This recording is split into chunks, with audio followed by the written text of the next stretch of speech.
नमः शिवाय। जय भोलेनाथ। आप सभी का हमारे YouTube चैनल पर हार्दिक स्वागत है। आज आश्विन मास के कृष्ण पक्ष की त्रयोदशी तिथि है। शास्त्रों में प्रदोष व्रत का खास महत्व है। प्रदोष व्रत भोलेनाथ और माँ पार्वती को समर्पित होता है। ये व्रत हर माह के कृष्ण और शुक्ल पक्ष की त्रयोदशी तिथि पर रखा जाता है।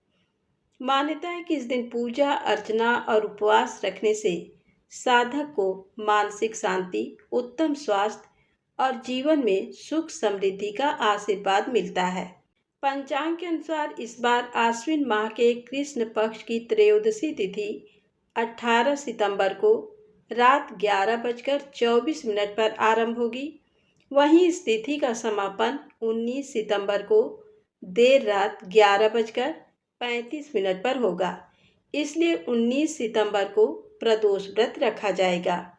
इस दिन शाम 6:21 से लेकर 8:43 तक पूजा का शुभ मुहूर्त बन रहा है। इस समय आप पूजा अर्चना कर सकते हैं। अब आइए सुने शुक्र प्रदोष व्रत की पौराणिक कथा। कथा के अनुसार प्राचीन समय में एक नगर में 3 मित्र रहा करते थे। तीनों ही आपस में घनिष्ठ मित्र थे। इन तीनों में एक राजा का बेटा था, दूसरा ब्राह्मण पुत्र और तीसरा एक सेठ का पुत्र था। राजकुमार और ब्राह्मण के पुत्र का तो विवाह हो चुका था, लेकिन सेठ के पुत्र का विवाह के बाद गौना नहीं हुआ था। एक दिन तीनों मित्र आपस में नारियों पर चर्चा कर रहे थे। ब्राह्मण पुत्र ने नारियों की प्रशंसा करते हुए कहा कि नारी के बिना घर भूतों का डेरा होता है। ये वचन सुनकर सेठ के पुत्र ने अपनी पत्नी को घर लाने का तुरंत निश्चय किया। अब सेठ का पुत्र अपने घर गया और अपने माता पिता को इस बारे में बताया। तब उसके माता पिता ने अपने बेटे से कहा कि बेटा, अभी शुक्र देवता डूबे हुए हैं। इन दिनों में बहू बेटियों को उनके घर से विदा करा कर लाना शुभ नहीं होता है। इसलिए शुक्र उदय के बाद ही तुम अपनी पत्नी को विदा कराकर लाना। सेठ का पुत्र अपनी जिद पर अड़ा रहा और पत्नी को लेने ससुराल जा पहुंचा। सास ससुर ने भी उसको समझाने की बहुत कोशिश की, किंतु वह नहीं माना। अंत में विवश होकर उन्हें अपनी कन्या को विदा करना पड़ा। ससुराल से विदा होकर सेठ का पुत्र अपनी पत्नी के साथ नगर से बाहर निकला ही था कि उनकी बैलगाड़ी का पहिया टूट गया और एक बैल की टांग भी टूट गई। पत्नी को भी बहुत चोट आई। सेठ के पुत्र ने आगे चलने का प्रयास जारी रखा। कुछ दूर आगे बढ़े थे कि तभी कुछ डाकुओं ने उन्हें घेर लिया और वे उनका सारा धन लूट कर ले गए। अब किसी तरह सेठ पुत्र अपनी पत्नी के साथ जैसे तैसे रोता हुआ घर पहुंचा। तभी सांप ने उसे काट लिया। उसके पिता ने वैद्य को बुलाया। तब उन्होंने कहा कि आपका पुत्र 3 दिन में प्राण त्याग देगा। उसी समय इस घटना का पता ब्राह्मण पुत्र को भी लगा। तब उसने सेठ के घर आकर कहा कि आप अपनी बहू को अपने पुत्र सहित उसके मायके भेज दो। ये सारी बाधाएं इस कारण से ही आई हैं कि आपका पुत्र शुक्रास्त में पत्नी को विदा करके ले आया है। यदि ये अपनी ससुराल पहुंच जाएगा तो बच जाएगा। सेठ को ब्राह्मण पुत्र की बात समझ में आ गई। उसने अपने पुत्र और पुत्र वधू को वापस लौटा दिया। वहां पहुंचते ही सेठ पुत्र की हालत ठीक होनी शुरू हो गई और फिर उसने शेष जीवन अपनी पत्नी के साथ सुखपूर्वक बिताया। इसलिए पति की लंबी उम्र, दाम्पत्य जीवन सुखी बनाने के लिए और सभी मनोकामनाओं की पूर्ति के लिए शुक्र प्रदोष व्रत के दिन ये कथा अवश्य पढ़नी या सुननी चाहिए। तो बोलिए शंकर भगवान गौरी माता की जय हो। अब सुनिए भगवान शिव और माता पार्वती संवाद कथा। एक बार कैलाश पर्वत पर विराजमान भगवान शिव से माता पार्वती ने कहा, हे प्रभु, देवों के देव महादेव, आपके चरणों में मेरा बारंबार प्रणाम है। प्रभु, जब मैं आपसे मिलने के लिए आ रही थी तब मेरी दृष्टि मृत्यु लोक पर पड़ी। वहां मैंने क्या देखा कि 3 स्त्रियां जो आपस में सहेली थीं, उनमें से 2 स्त्रियां तो विधवा होकर दुखी जीवन जी रही थी, जबकि एक स्त्री सुहागिन होकर अपने पति के साथ बहुत सुख से रह रही थी। प्रभु, ये बात मेरी समझ में नहीं आई, इसलिए मेरे मन में ये 3 प्रश्न उठने लगे। अब मैं बड़ी दुविधा में पड़ गई हूँ।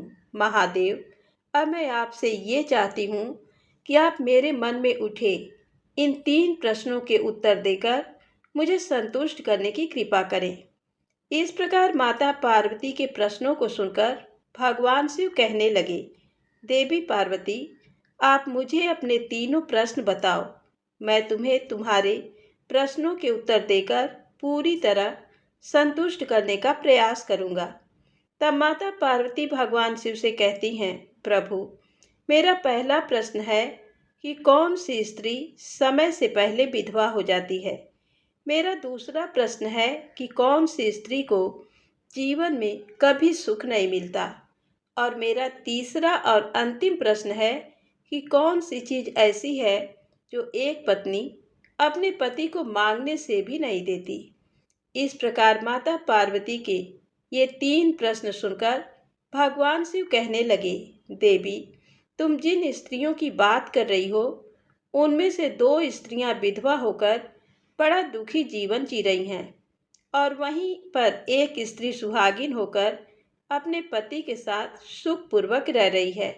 तुम जानना चाहती हो कि आखिरकार ऐसा क्यों है, तो मैं तुम्हें इस विषय में एक छोटी सी कहानी सुनाता हूँ।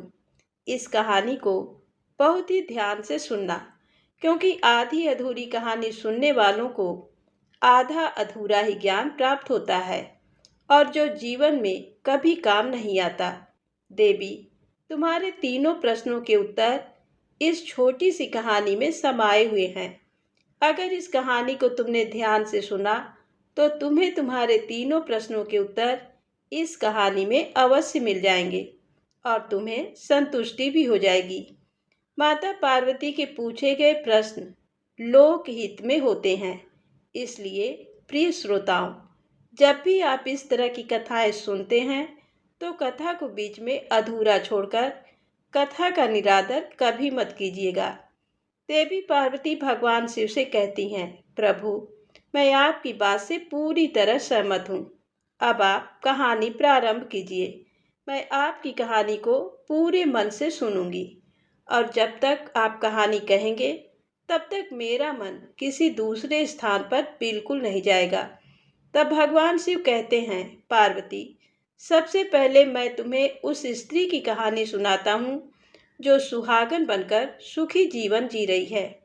देखो देवी, जिस सुहागन स्त्री की तुम बात कर रही हो, वह सुहागन स्त्री एक राजा के नौकर की पत्नी है, और जिस नौकर की वह पत्नी है, उस नौकर को अपनी पत्नी पर पूरा पूरा विश्वास और भरोसा है, और अपनी पत्नी के पतिव्रता होने का गुणगान वह अपने साथियों से बार बार करता रहता है। एक दिन की बात है, उस राजा के नौकर ने अपनी पत्नी की प्रशंसा इतनी की कि ये बात धीरे धीरे फैलते हुए राज दरबार तक पहुंच गई। फिर एक दिन उस राजा ने अपने नौकर को बुलाया और नौकर से कहा कि तुम हर किसी से अपनी पत्नी की प्रशंसा करते रहते हो कि तुम्हारी पत्नी बहुत बड़ी पतिव्रता है। क्या वास्तव में तुम्हारी पत्नी पतिव्रता है? क्या तुम्हें उस पर पूर्ण विश्वास है? भगवान शिव कहते हैं, देवी, इस प्रकार राजा की बात सुनकर नौकर कहने लगा, महाराज, मुझे अपनी पत्नी पर पूरा विश्वास है कि मेरी पत्नी पूरी तरह पतिव्रता है। अब उसी समय राजा का महामंत्री कहने लगा, अगर मैं तेरी पत्नी का पतिव्रत धर्म खंडित कर दूं तो तुझे क्या सजा मिलनी चाहिए? तब वह नौकर कहने लगा, अगर तुम मेरी पत्नी का पतिव्रत धर्म खंडित कर दोगे तो महाराज मुझे फांसी दे देना। अब तो राजा का वह नौकर भी मंत्री से कहने लगा कि महाराज, ये मेरी पत्नी का पतिव्रत धर्म खंडित ना कर पाए तो फिर बताइए इसको क्या सजा मिलनी चाहिए। तब राजा ने कहा, मंत्री को भी फांसी की ही सजा दी जाएगी। भगवान शिव देवी पार्वती से आगे कहते हैं, पार्वती, इस प्रकार मंत्री ने स्वीकार कर लिया। अब उस मंत्री ने नौकर से पूछा कि मैं ऐसी क्या वस्तु लाऊं जिससे तू ये मान सके कि मैं तेरी पत्नी का धर्म खंडित करने में सफल हुआ। तब नौकर ने कहा, मंत्री जी, अगर आप मेरे घर जाकर मेरे विवाह के समय जो मुझे पटका और एक कटार मिली थी, जो दूल्हे को दी जाती है, जो कि मेरी पत्नी ने बहुत ही संभाल कर रखी है, जो सुहाग की निशानी मानी जाती है, अगर वही पटका और कटार लाकर तुम मुझे दिखा दो तो मैं मान जाऊंगा कि मेरी पत्नी का धर्म तुमने पूरी तरह नष्ट कर दिया है। अब भगवान शिव कहते हैं, देवी, शर्त स्वीकार हो जाने के बाद वह मंत्री शहर में गया और एक दूती से जाकर मिला। दूती का काम एक दूसरे को आपस में भिड़ाने का होता है। वह दूती भी एक दूसरे से भिड़ाने का काम किया करती थी। फिर इस प्रकार उस मंत्री ने उस दूती को अपने स्वार्थ के लिए बुलाया और उससे कहा कि देखो, इस नाम का एक व्यक्ति है, मेरी उससे शर्त लगी है। और फिर उसने उस शर्त के बारे में उस दूती को सब कुछ बता दिया। फिर वह उस दूती से बोला कि तू कैसे भी करके उस स्त्री से मेरा संपर्क करवा दे। तुझे जितना धन चाहिए, तुझे जो कुछ भी चाहिए, मैं वह सब कुछ तुझे दूंगा। भगवान शिव कहते हैं, देवी, इस प्रकार मंत्री की बात सुनकर वह दूती बोली, भाई, तू उस औरत के बारे में तो बात ही मत कर। वह औरत तो पूरी तरह से पतिव्रता है। वह तो तेरी ओर देखेगी भी नहीं, और तो और उसके परिवार वाले भी खूंखार हैं, तेरी तो खाल उतार कर रख देंगे।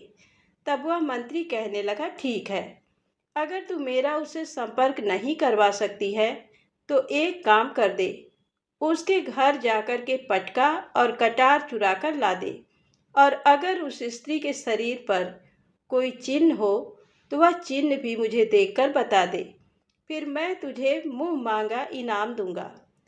भगवान शिव कहते हैं, देवी पार्वती, ये बात दूती की समझ में आ गई। उसने कहा, ठीक है, मैं तुम्हारा काम अवश्य करूंगी। वह नौकर शहर में रहता था।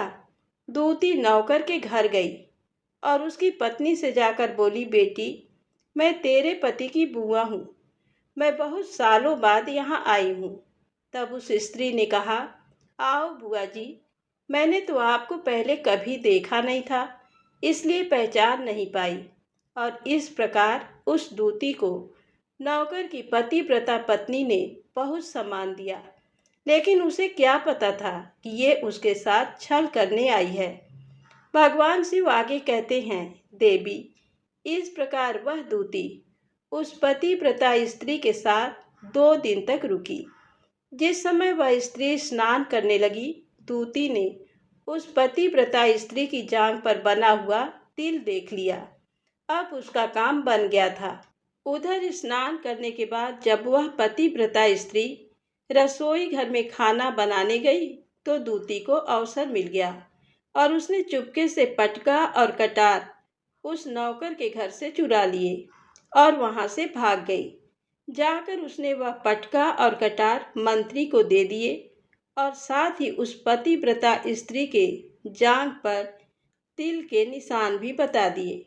फिर वह मंत्री पटका और कटार लेकर सीधा राजा के दरबार में पहुंचा और राजा से जाकर कहा, महाराज, मैंने नौकर की पत्नी के पास में 2 दिन बिताए और ये पटका और कटार उसी के हाथों से लेकर मैं यहाँ आया हूँ। अब तो राजा ने दरबार लगाया, अपने उसी नौकर को बुलाया तथा महामंत्री से सभा में पटका और कटार नौकर को दिखाने के लिए कहा। फिर राजा की आज्ञा पाकर मंत्री ने उस नौकर को पटका और कटार दिखाई और उसकी पत्नी की जांघ पर तिल का निशान भी बताया। अब तो नौकर को मानना पड़ा कि वास्तव में आज मेरी पत्नी ने अपना पतिव्रत धर्म पूरी तरह से भंग करवा लिया। भगवान शिव कहते हैं, पार्वती, अब तो राजा ने फांसी का दिन 15 दिन बाद के लिए रख दिया और कहा कि नौकर को 15 दिन के बाद फांसी पर चढ़ाया जाएगा। और इस प्रकार नौकर से उसकी अंतिम इच्छा पूछी। तब नौकर ने कहा, महाराज, मैं अपनी पत्नी से अंतिम बार मिलना चाहता हूँ।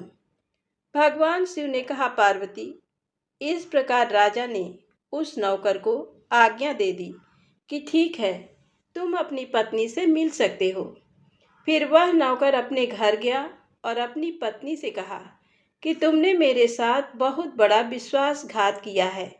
मैंने तुम्हारे विश्वास पर मंत्री से ऐसी शर्त लगाई थी कि राजा के दरबार में, राजा के सामने मैंने कहा था कि मेरी पत्नी का पतिव्रत धर्म यदि कोई नष्ट कर दे तो मुझे फांसी लगा देना। अब देखो, मुझे 15 दिन के बाद फांसी दी जाएगी। मेरे साथ धोखा करके तुमने बिल्कुल ठीक नहीं किया। भगवान शिव कहते हैं, देवी, उस पतिव्रता स्त्री ने अपने नौकर पति को सारी बात बताई, लेकिन उसे तो अपनी पत्नी पर विश्वास ही नहीं हुआ और वह फिर से राजा के दरबार में पहुंच गया। अब राजा ने उसे कैद में डलवा दिया। भगवान शिव कहते हैं, हे देवी, उधर नौकर की पतिव्रता पत्नी ने भगवान को याद किया और अपना भेष बदलकर राजा के दरबार में गई और राजा से नाच दिखाने की आज्ञा मांगने लगी, क्योंकि स्त्री बहुत ही सुंदर थी और उधर राजा भी नृत्य के शौकीन थे। इसलिए राजा ने आज्ञा दे दी कि सभी मंत्री आदि उपस्थित होकर इस सुंदरी का नाच करवाने की पूरी व्यवस्था करें। भगवान शिव आगे कहते हैं, हे देवी, फिर तो सब मंत्री, महामंत्री, राजा आदि दरबार में उपस्थित हो गए। फिर उस नौकर की पत्नी ने जब नाचना शुरू किया तो राजा को उस स्त्री का नाच बहुत ही सुंदर लगा। तब राजा ने कहा कि तुम मुझसे क्या मांगना चाहती हो? जो भी तुम मांगोगी मैं तुम्हें वही दूंगा। फिर उस नौकर की पतिव्रता स्त्री ने कहा, महाराज, आपकी सभा में मेरा चोर है जिसने मेरे रुपए लिए थे मगर आज तक वापस नहीं दिए। उसे फांसी की सजा दे दीजिए। तब राजा ने कहा, ठीक है, बताओ, मेरे दरबार में तुम्हारा चोर कौन है? उसका नाम क्या है? मैं उसको फांसी की सजा अवश्य दूंगा। फिर उस नौकर की पतिव्रता पत्नी ने कहा, महाराज, आपका मंत्री मेरा चोर है, आप इसको फांसी की सजा दे दीजिए। अब उधर जैसे ही मंत्री ने सुना कि ये सुंदरी तो मुझे अपना चोर बता रही है, तो वह मंत्री कहने लगा, महाराज, मैं कसम खाकर कहता हूँ, मैंने तो इसका कभी कुछ नहीं चुराया, बल्कि मैंने तो इसको आज से पहले कभी देखा तक नहीं। तो बताइए, मैं इसके घर में चोरी कैसे कर सकता हूँ? मैंने तो आज तक इसकी शक्ल भी नहीं देखी है। तब भगवान शिव कहते हैं, पार्वती, जैसे ही मंत्री ने कहा कि मैंने इस सुंदरी की शक्ल आज तक नहीं देखी है, तब वह सुंदरी कहने लगी, महाराज, अगर ये मंत्री मुझे जानता नहीं तो आप ही इससे पूछिए कि ये पटका और कटार कहाँ से लाया था। मैं उसी नौकर की पत्नी हूँ जो आपके यहाँ नौकरी करता है और आप अब मेरे निर्दोष पति को फांसी पर चढ़ाने वाले हैं। महाराज, अब मैं आपको पूरी कहानी सुनाती हूँ। ये जो आपका मंत्री है, इसने मेरे पास अपनी एक दूती को भेजकर मेरी जान के तिल का पता लगाया और उसने ही ये पटका और कटार चुरा करके यहाँ लाकर दिया है। और आपके मंत्री के द्वारा भेजी गई दूती जब मेरे घर आई थी तब उसने मुझसे कहा था कि वह मेरे पति की बुआ है और वह पहली बार आई थी, इसलिए मैं उसको पहचान नहीं सकी।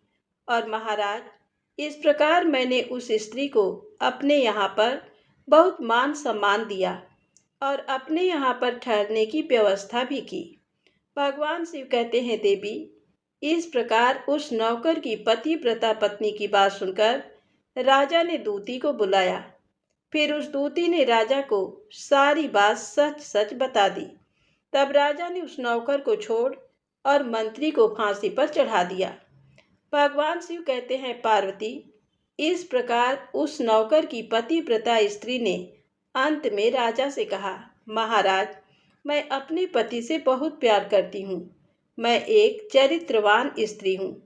कभी भी अपने पति का नाम तक अपने मुंह से नहीं लेती हूँ। अब भगवान शिव कहते हैं, पार्वती, मेरी कहानी तो पूरी हो गई।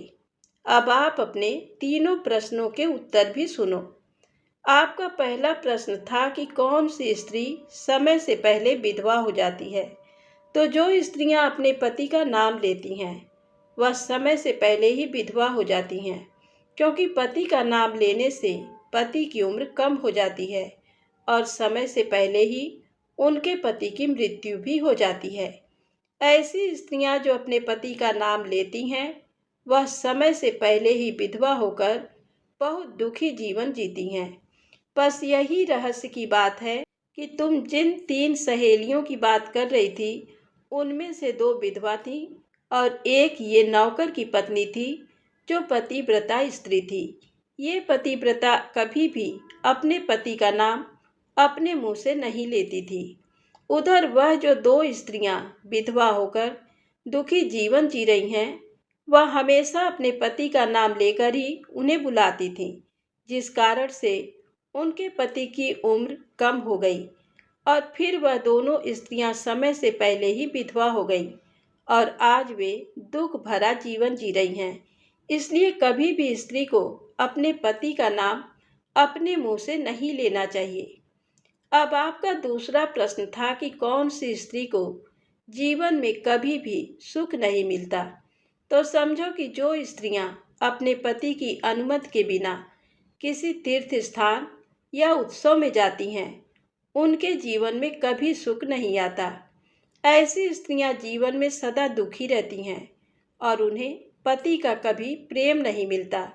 भगवान शिव आगे कहते हैं, देवी, आपका तीसरा प्रश्न था कि ऐसी कौन सी चीज़ है जो एक पत्नी अपने पति को मांगने से भी नहीं देती। तो समझ लो वह चीज़ गाली है। एक चरित्रवान स्त्री अपने पति को गाली नहीं दे सकती। जो स्त्री गाली देती है वह स्त्री कभी भी चरित्रवान नहीं होती और ऐसी स्त्री जीवन भर रोती रहती हैं। उसके जीवन में कभी भी सुख नहीं आता और समय से पहले ही ऐसी स्त्री विधवा भी हो जाती हैं।